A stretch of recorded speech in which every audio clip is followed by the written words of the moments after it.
This community began even more than 100 years ago. The indigenous people and the settlers who developed this area had a true pioneer spirit. They saw the beauty of the land and the abundant wildlife and the jewel of the river. They discovered the richness of the soil and what it could produce.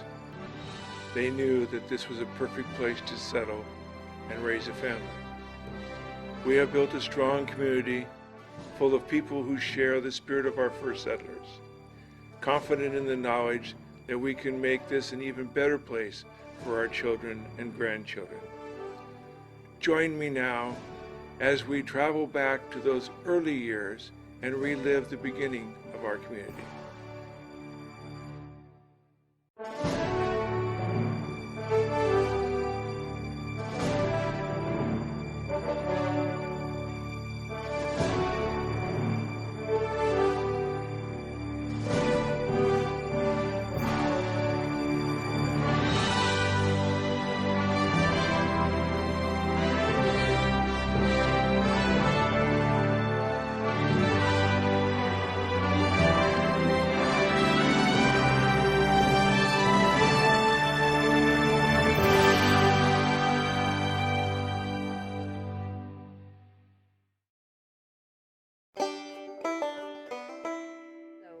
I think we have a great history here to try to remember in Le Centre and try to capture through old photographs and long-time stories.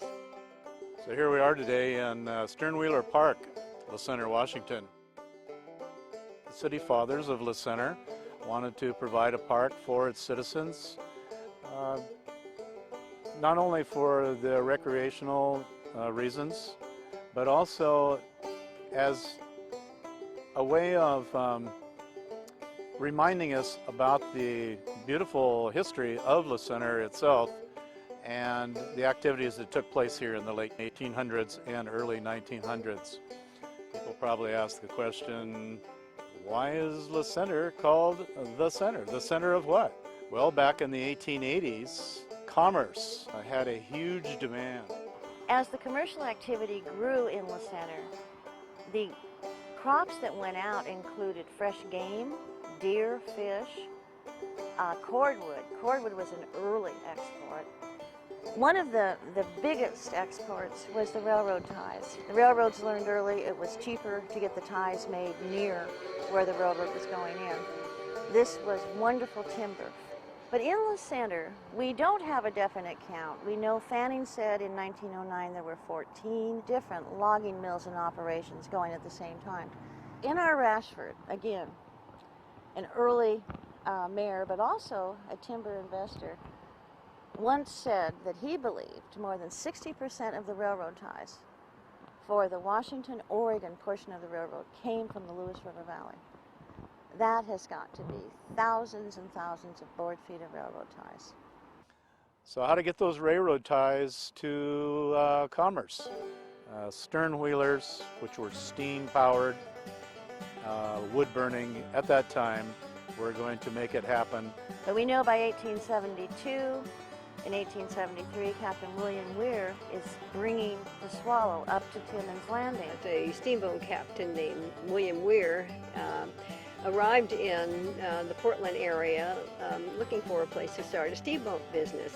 And when he found Le Centre, he liked it. He started his own transportation company from Le Centre. My grandpa, Pete Moe, and then my great-grandfather, Uriah Brothers, were the ones who built the Mascot. Yeah, the Mascot burned in 1911 at Pekin. And its captain was the woman, Captain Minnie Hill, that we have a picture of at the museum. It ran on the Lewis River from 1907 to 1912. Of course, CAM Transportation owned, the most of it. The Latona, according to Florence Rhodes, was the first boat that served the town of Le Centre. But there were quite a few. There was the Leona, the Latona, the Lucia Mason, the Mascot.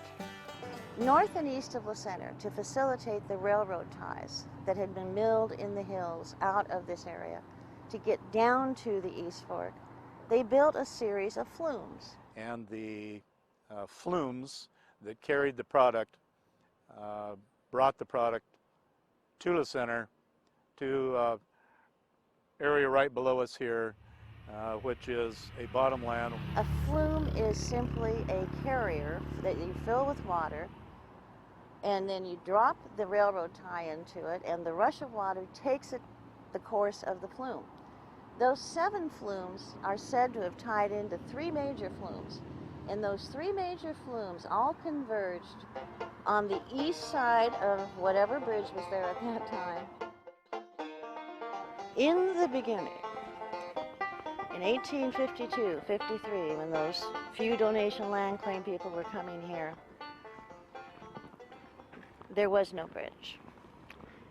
You came by rowboat or bateau from side to side. Clark County Territorial Government in 1874 started the discussions about where to put a bridge over the East Fork of the Lewis River. It was 1883, the first bridge to La Center was established. A non-treated wood bridge from the south to the north shores at La Center. There have been, that we know, 6 bridges from the south shore to the north shore. And every time they were built, they rotated aside. If the bridge was on the west side, the next bridge was built on the east side. When that one was replaced, it was built on the west side. This bridge is an east side built bridge, therefore probably more on Old Main Street than the west side bridges were.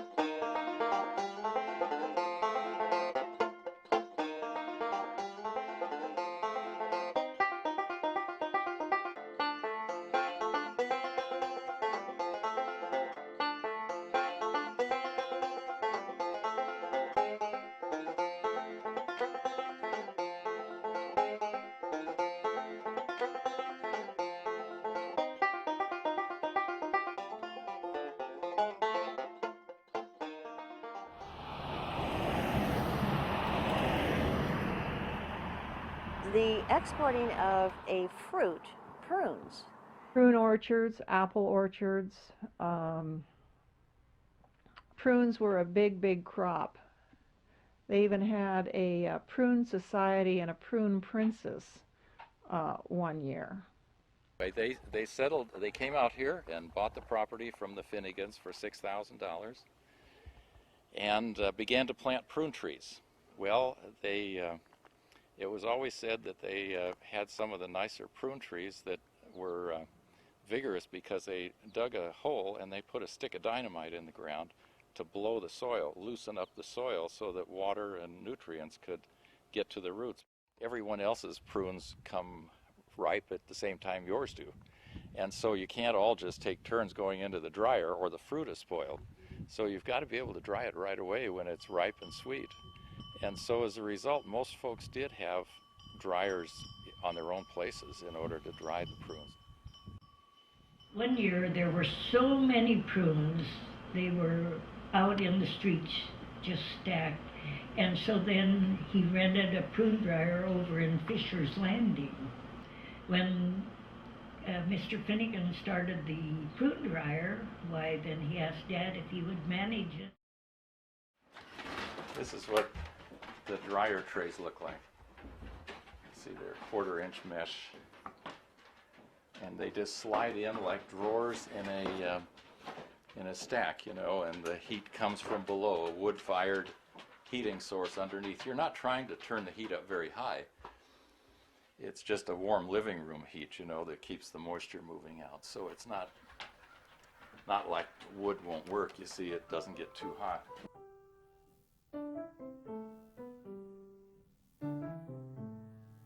The Okay, I'd like to tell you now a little about one of my passions, which is education and schools.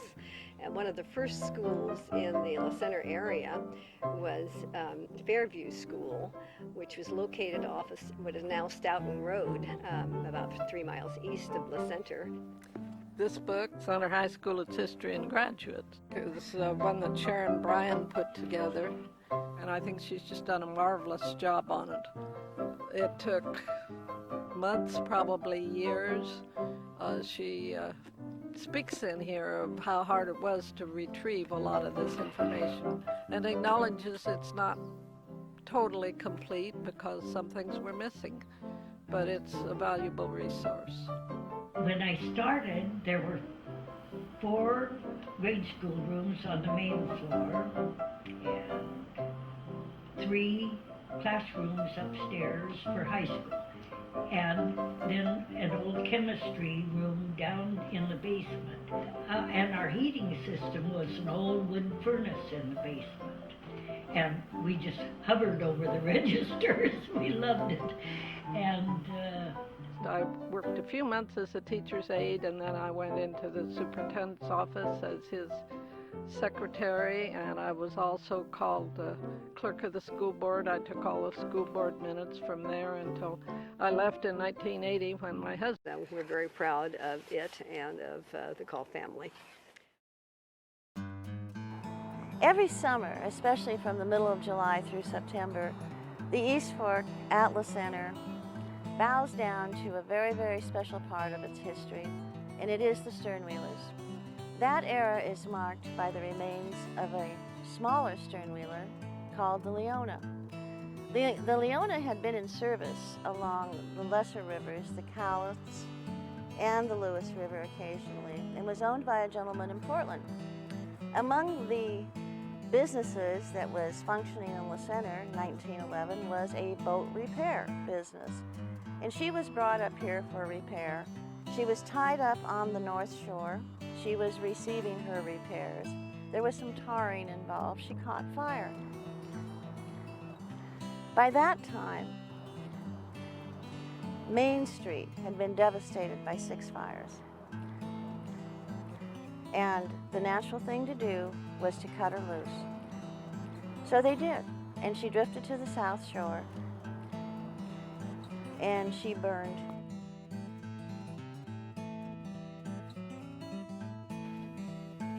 Old ancestors and the pioneers that were buried there. Some of the stones are really interesting, especially some of the really large stones. Actually, the cemetery was part of the Bartlett Anderson homestead, and they donated the land for the cemetery, and then it was the IOOF. You know, the IOOF has a portion of the cemetery. Mr. Boland was the first grange master in La Center, and he's also buried there. I think they have a stone there for a Pollock, part of the Pollock family there at La Center. Now the original Pollock one, you know, is down on Pollock Road. My great-grandfather was John Pollock, and he was one of the founders of La Center. And he homesteaded there very early on in the early 50s.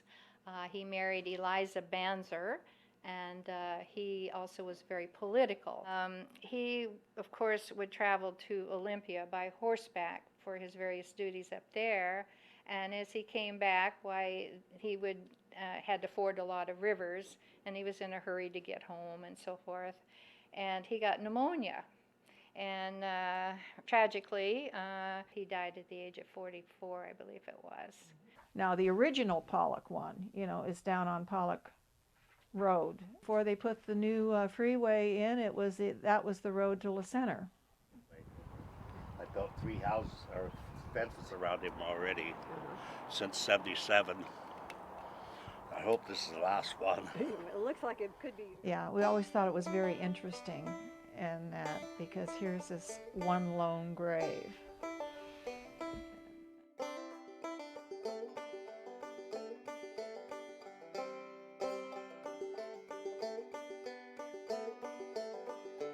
I was born in Minnesota, should I say 1920, and when I was real small, my parents just felt they had to get away from the severe cold and the severe heat in the summer.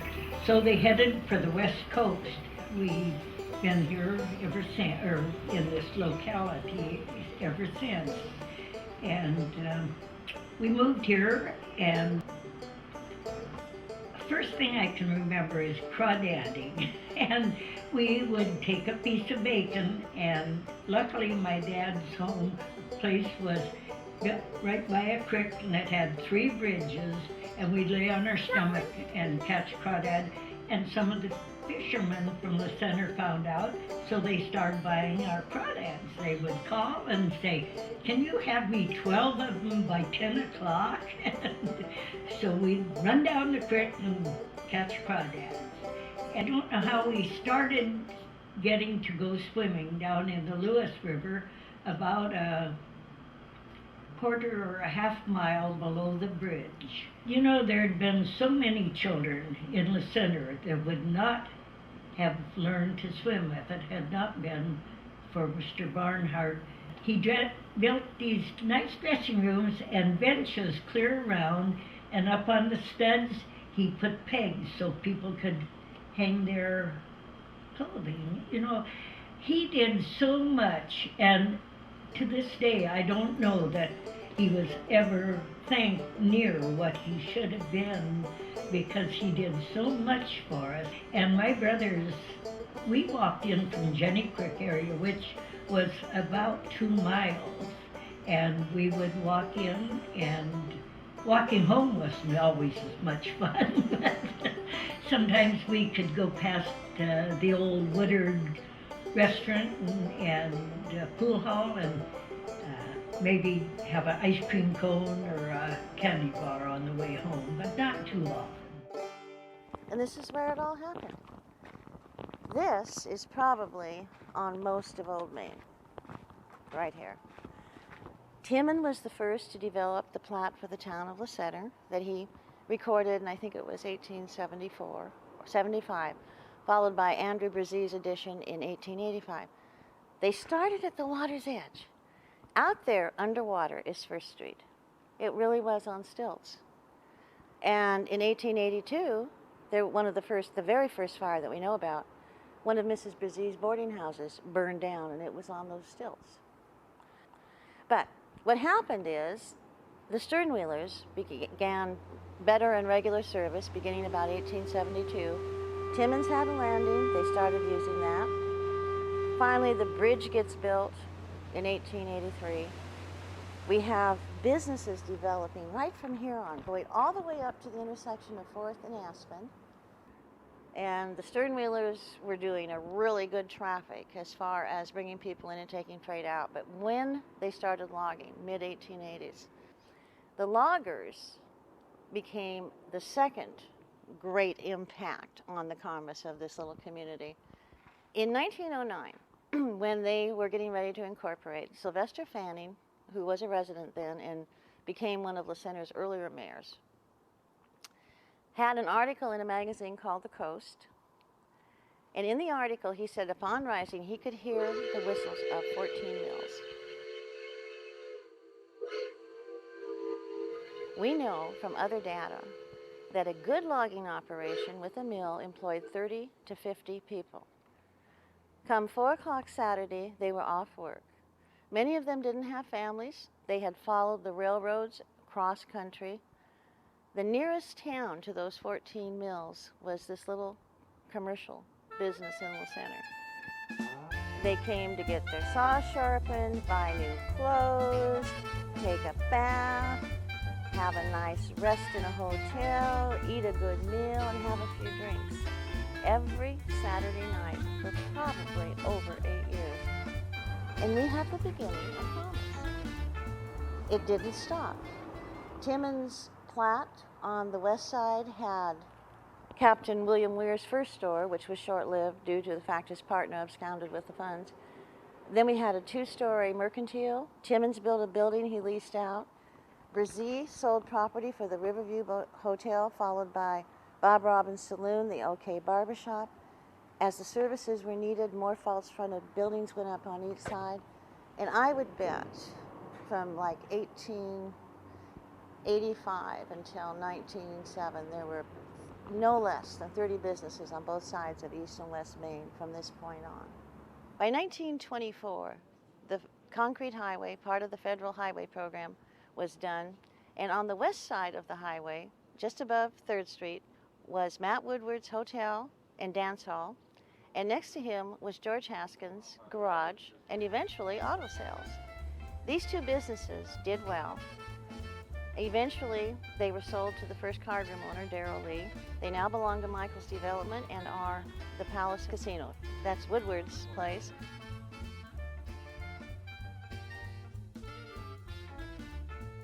And the Chips Casino, George Haskins' garage.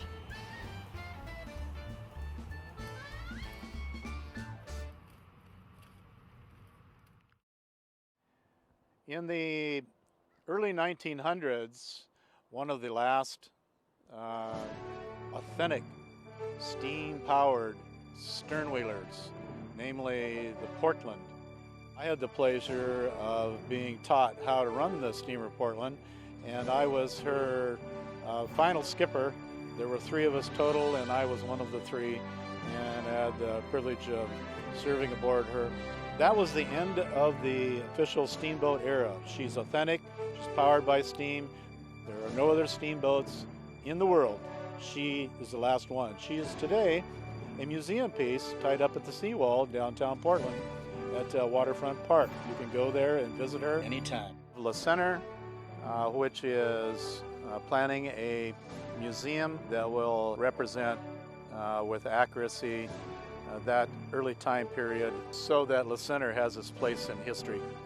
When the Clark County Commissioners approved the incorporation of the then town of Le Center, August 23rd, 1909, residents probably thought things wouldn't change very fast in this community. But it certainly did.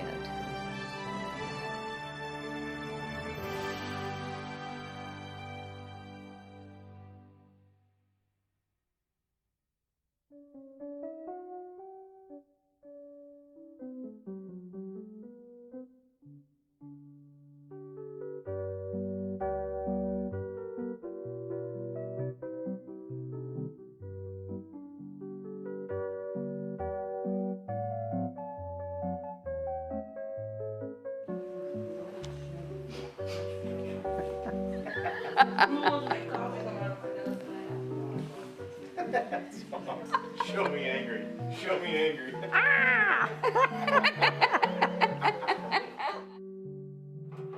Here's an early electric toaster. You post your toast. Let's see, I figured it out here. In here, when to turn it, you had to turn it like this. Both sides turned.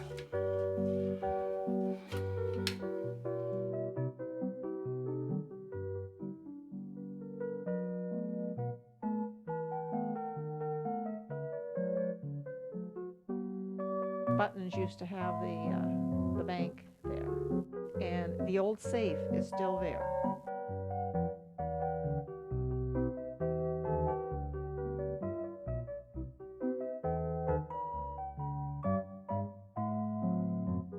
They had a baseball team out here in the 20s, and it was 1922 that the Le Center Bears won the County League pennant with a score of 11-3.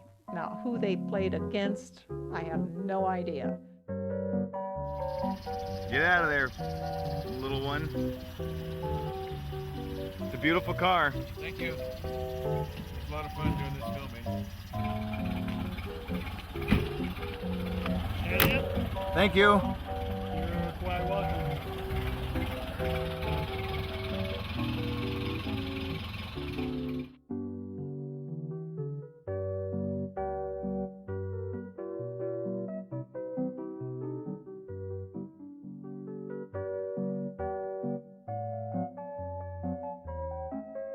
When he got big enough, at 1,400 pounds, I took him to auction without her permission. And we got a a whopping $589.10 for him at the Dalles auction. And a couple days later, Angela learned about this in a roundabout way that he'd been sold. She went to the pastor at our church and said to him, "Here is $589.10. I will not have this money in our account any longer. You are going to be some prime beef." Well, the next Monday, 1 week after I sold him, I went to Eagle, Idaho and bought him back for $750.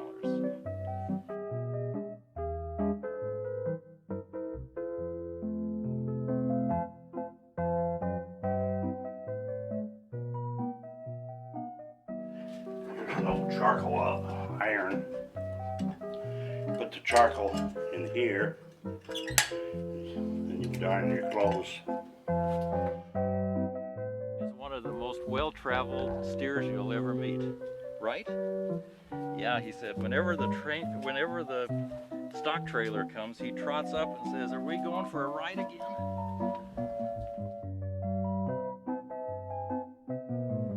After incorporation, N.R. Rashford was selected the first mayor.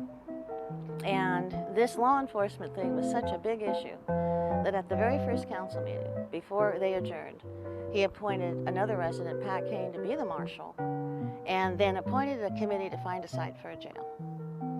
And those were some of the reasons that they incorporated, but that is, again, the now is that people still want good services, good roads, and from what I understand, lower sewer rates. I'm not too sure about that, but